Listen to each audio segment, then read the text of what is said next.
Hi, I'm John Paul and a really warm welcome back to my channel.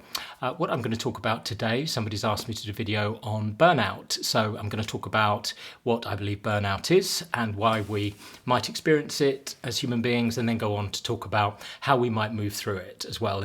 Just before I do that, I wanted to just mention, as far as some future videos or podcasts that I'm doing, I'm going to do some conversations with people that I know and have met over the course of doing the media work and also my career in mental health. So I'm going to be talking to some people about the career change and what that's been like from whatever careers into become therapists, because I know that interests quite a lot of people here. And also some of the people that I'm talking to, they're not actually therapists, but they, I think, do really interesting things within the world of mental health and well-being, whether that's, journalists, podcasters, that kind of thing. So, and some of them do both. So they've done a career change and, as well as their private practice, do various other things as well, which I think would be interesting for you, or I certainly find interesting anyway. So that's what I'm going to be recording after this. Of course, I will continue sometimes to do these individual kind of one-to-one videos. So if you have any things you want me to do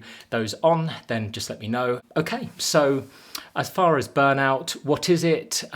To me, I think burnout is a situation where there's been too much for too long, effectively. So a person has been experiencing too many things that are dysregulating, and by that I mean things that sort of anger them, stress them out, worry them.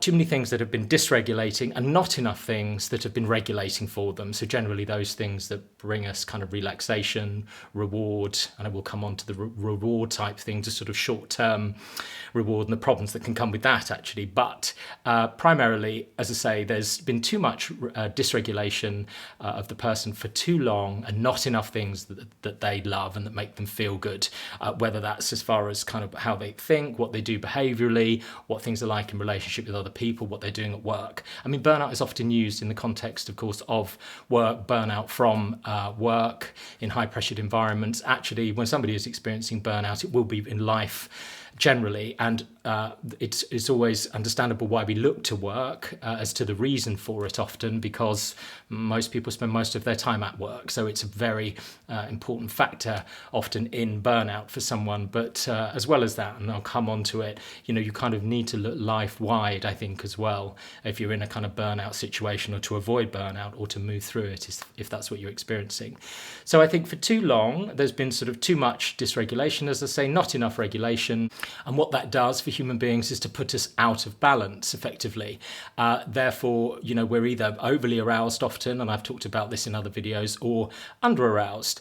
When I say over-aroused, I mean stressed, annoyed, frustrated, irritated, angry, frightened. So they've been either in that state, and if we're in that place for too long, human beings out of balance in that place for too long, our systems will collapse. And then we become hopeless, helpless, despairing. We're not meant to have that place of fear and anger on for anything other than a momentary situation. Of course, people are in these work environments where they're constantly stressed, constantly under high pressure. And at some point, the system gives out as well, so they go into this place of hopeless and helpless. And as I've probably said in other videos, those two places, fear, anger, hopeless, helpless, look and feel very different. One of them is the place of sort of over-arousal, and the other one is the place of just feeling flat and having gone under. But I think they're a result of the same thing, which is too much for too long, too much dysregulation for too long, and actually too little for too long, too little of things that are regulating the reward, the relaxation for too long. As I say, whether that's in the context of what's happening at work, or what's happening outside work as well, as far as behaviours, as far as relationships, etc. So people are pushed out of balance in that way. What happens then? They would describe, I think, from a feeling point of view, often feeling irritated, annoyed, frustrated, or feeling hopeless, despairing. They therefore get to a situation where they're certainly not enjoying their jobs, and perhaps get to a point where they feel like they can't do it anymore. Of course, a lot of our energy to do things, our physical energy, is actually emotional energy, and we want to be the emotional energy that motivates us to be sort of passion and love and joy and excitement and those things. But If people lack, if there's the hopelessness, helplessness, they're lacking the emotional energy to do physical things. People get unable to actually physically do the jobs that they're doing. Of course, being in this place either of overly arousal or under arousal interrupts sleep patterns, which makes things worse often. Interrupts diet or changes dietary patterns. People get more physically ill because stress and things adversely affect the immune system as well. So you can see that if there is a place of burnout reached, and somebody's experiencing that, it's going to affect all areas of their life, and of course have a knock-on effect on their relationships, whether that's at work or in their personal life as well. And the more irritable they get in relationships, the more disconnected they feel in relationships, including romantic, family, the more isolated they get, the more anxious they get, the more angry they get, and it becomes a vicious circle.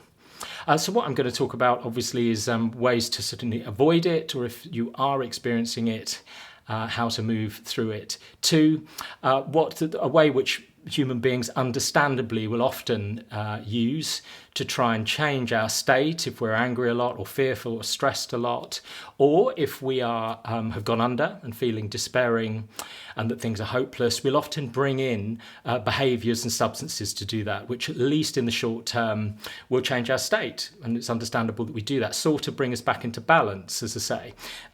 If we're feeling overly aroused and frightened a lot, people might go to alcohol to calm them down. If people are under aroused, feeling hopeless, they might go for a particular drug, maybe a stimulant like cocaine to bring up their aliveness. But there are all sorts of course, other behaviours and substances, coffee, nicotine, exercise, sex, gambling, pursuit of money, one relationship after another, all these ways, all these behaviours, substances that alter people's state and are at least short-term attempts to bring us back into this place of balance. But the trouble with them is, of course, they can have, short-term adverse consequences, but certainly often medium to long-term adverse consequences in people's lives. So what we want to do is to be able to achieve that state of balance, equilibrium, in ways that are sustainable for us, and ways that are not going to do us any harm in the medium to long term. I understand it's life, as is anger, as is fear, as is sometimes feeling hopeless, helpless, and going for short-term reward to change our state. That's life. That's what human beings do. We don't really want it to be what characterizes life, though, because if that is what characterizes life, if that's the dominant place that we're in, then it is a place really of being out of balance a lot, and it will be a situation that might lead to burnout for human beings. So how do we avoid it or move through it? As is often the case in these situations, I would look at things in terms of the way our thoughts, our feelings, and body, our behaviours, and our relationships with others will contribute to it, or otherwise, whether they contribute to us getting dysregulated or whether those things contribute to us being regulated. Just taking some examples, going through those things. If you look at thoughts, we know that anxious thoughts, I've talked about it in other videos, are very much, if there's the place of catastrophizing things, personalizing things that aren't personal, making things pervasive, always, never, in a way that's very distressing. The quality of anxious thoughts, actually also the quality of angry thoughts, rehearsing arguments, all those things are dysregulating for human beings, and if they're a consistent way of being, if that's how we think, a lot of the time we're much more likely to burn out. I've done a video before which you can watch on imposter syndrome, which is, again, in the context of work, something people will often experience. Lots of people who experience burnout will be thinking in the ways that I describe in that video as far as imposter syndrome. So to have imposter syndrome, for example, will absolutely contribute to burnout potentially, because it is dysregulating. It is not regulating to think in that way.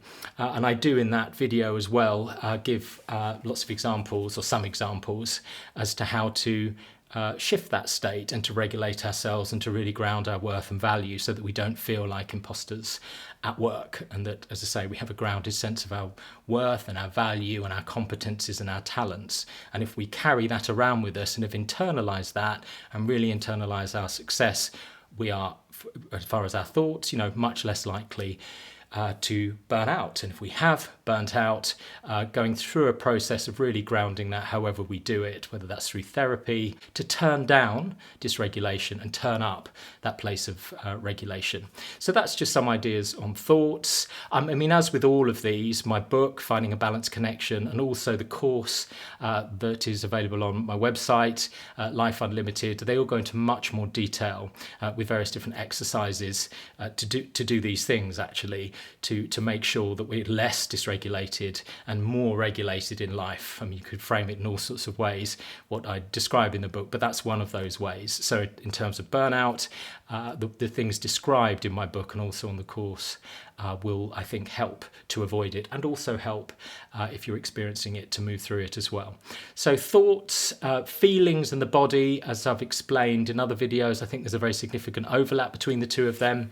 What often happens, and again I've described it in various videos, particularly the one about why I changed career personally from law to mental health, I talk a bit about the sort of disconnection between the mind and the body, and an emotional experience and a felt experience there. I mean, that was just my own personal experience, but I can see with a number of the people that I speak to, it's very common for human beings to have disconnected their heads from their bodies and their emotions.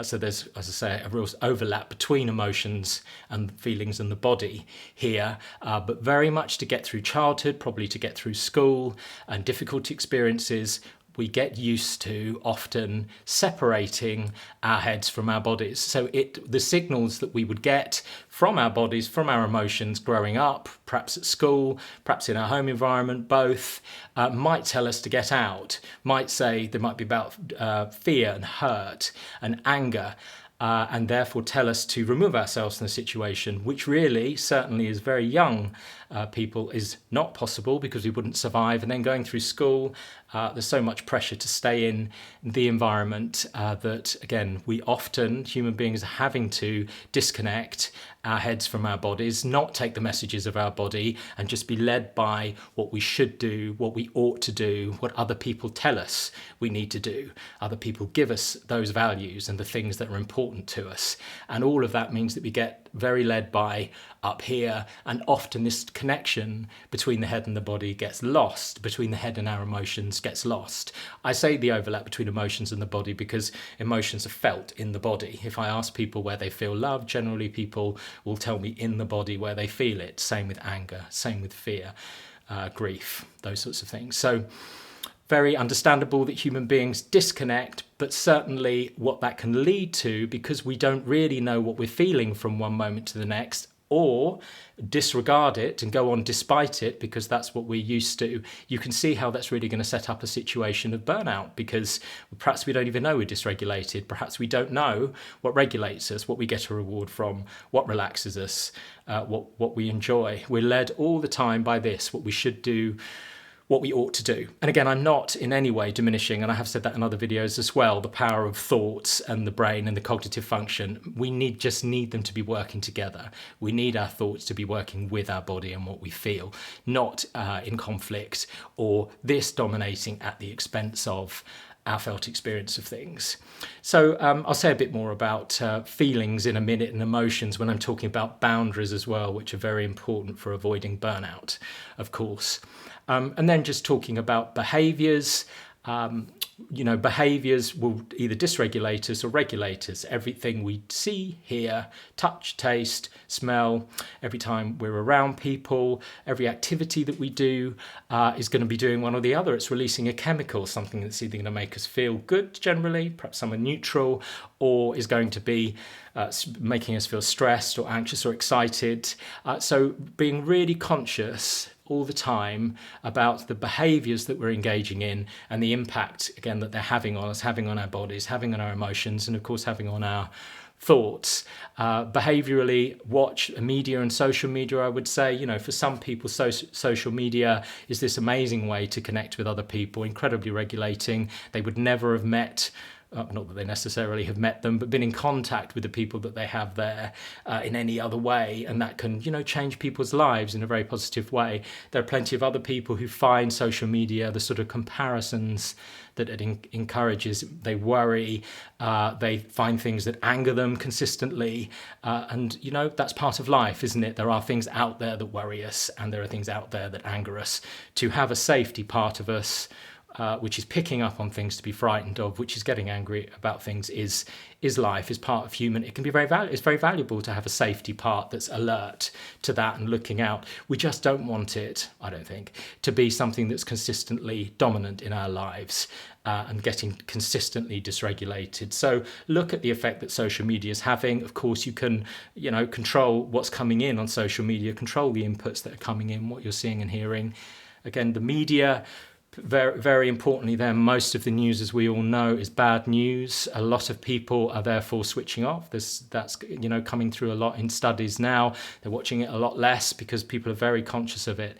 So not that I would be telling you, of course, what you should be looking at and what you shouldn't, because your nervous system, your sensitivity is going to be different to mine. Only you know the effect that something is having on you in your body, whether that's media, social media, a walk, whatever it is. So look at your behaviours. As I say, everything you see, hear, touch, taste, smell, generally physical exercise as far as behaviours, and if you look at the body as well, is regulating for people. And rather than being dysregulating, nature again is most often for human beings is going to be regulating rather than dysregulating. Creative pursuits, I've mentioned that in various videos, is going to most often be regulating for people. But and I will go on to talk about this a bit more in boundaries as well, it's going to be different for all human beings, isn't it? Some people love nature more than other people. Some people are more regulated by creative pursuits than others. As similar as we all are, we're also all different. So we need to really be paying attention to our internal experience of things when we're going through life, when we're relating to people, when we're doing things. And I think if we do that, we're going to know when we're reaching a point where we're having all these dysregulating feelings and thoughts, and not enough of the sort of reward and relaxation stuff in our lives. Then, which is a behaviour, the people we're around, very importantly, are the people that you're around dysregulating you? Is there a lot of anger, a lot of fear, hopeless, helpless?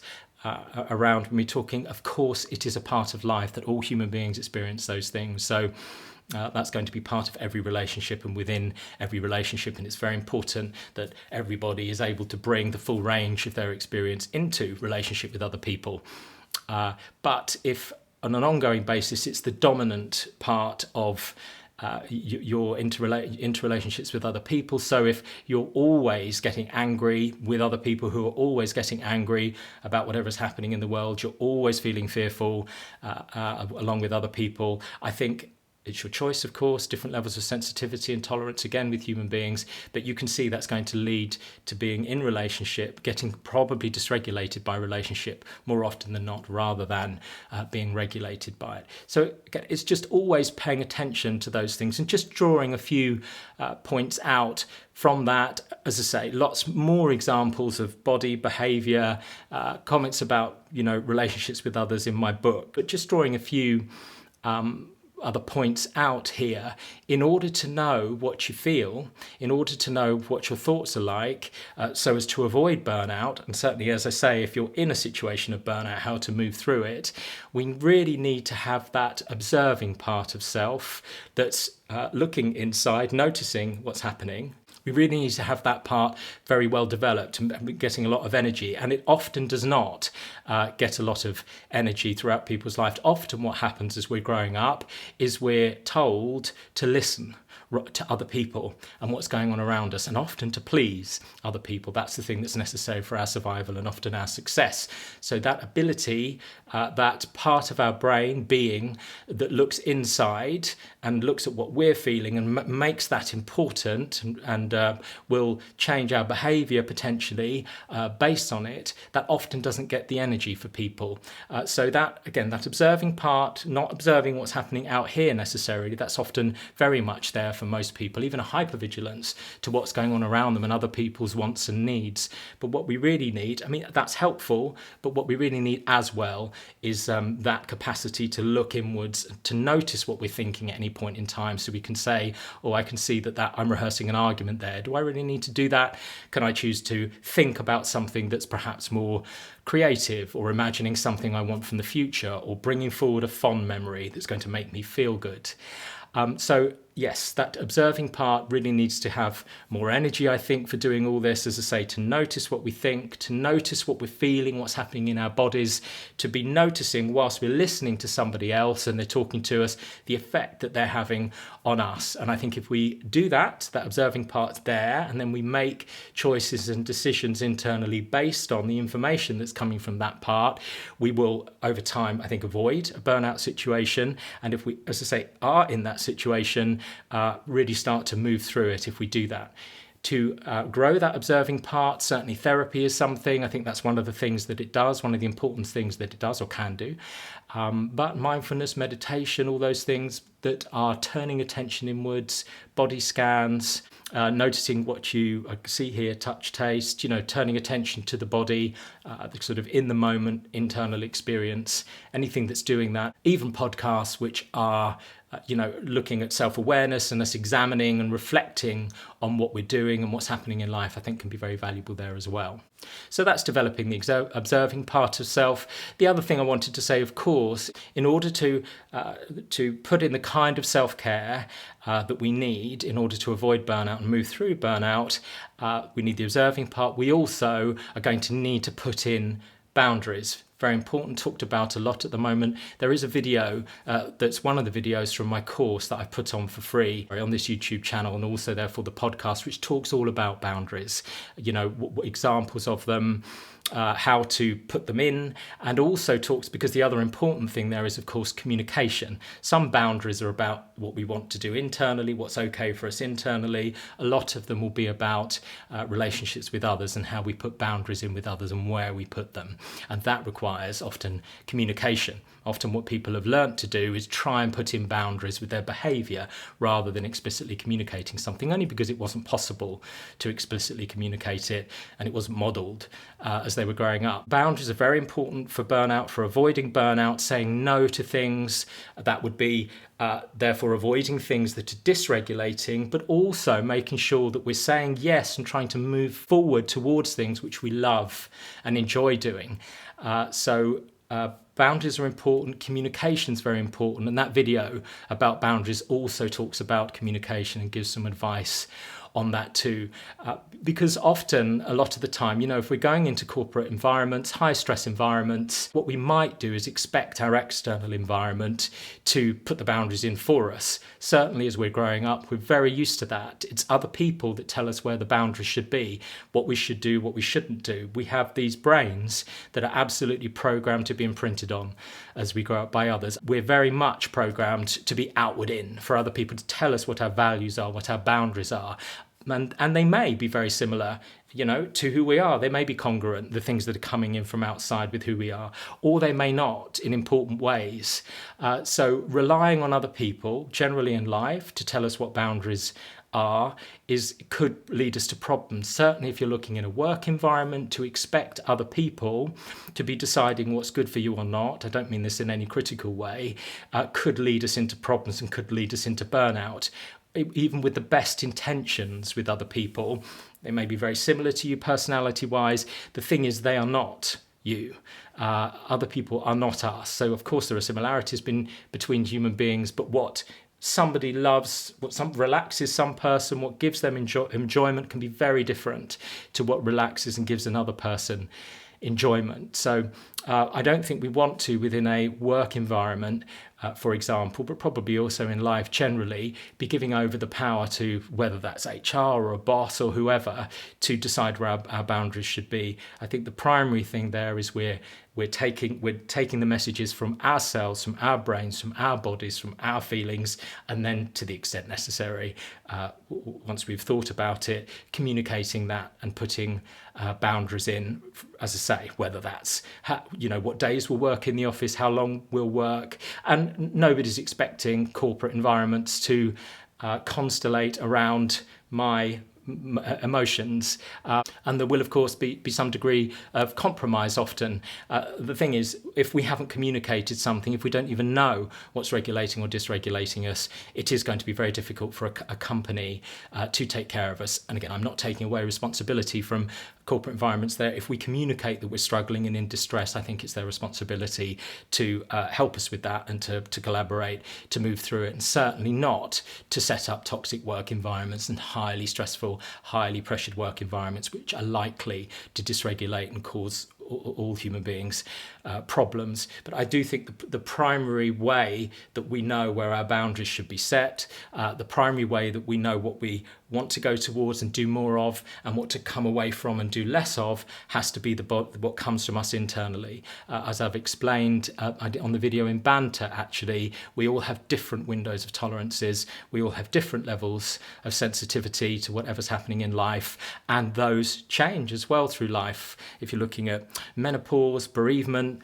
when people have babies, all those things will change their degree of sensitivity and tolerance, how much they can cope, how much stress they can tolerate, what they can put on their plate, their ability, for example, having a new baby, someone's ability to regulate themselves and to take opportunities to have reward and relaxation, that changes significantly. So, I mean, I've made the point quite a lot, but it's going back to the fact that we need this observing part. We need to really be noticing if you want to avoid burnout, and as I say, to avoid not go through it again in the future and heal from it as well, is to be really tuned in to our internal experience. And the more tuned in we are to our internal experience, the louder those messages get. And I think the more in alignment we get, our thoughts work with our feelings, work with our body, work with our behaviours, work with our relationships with other people. Okay, so I hope that's been helpful. If it has been helpful, please do give the video a like. As ever, do please subscribe if you haven't already. If you have any comments on it, as ever, please do put them below the video. That would be great. Or, as some people do, send me an email and I can reply to emails as well. Thank you for watching. I hope it's been helpful, and I'll see you again soon.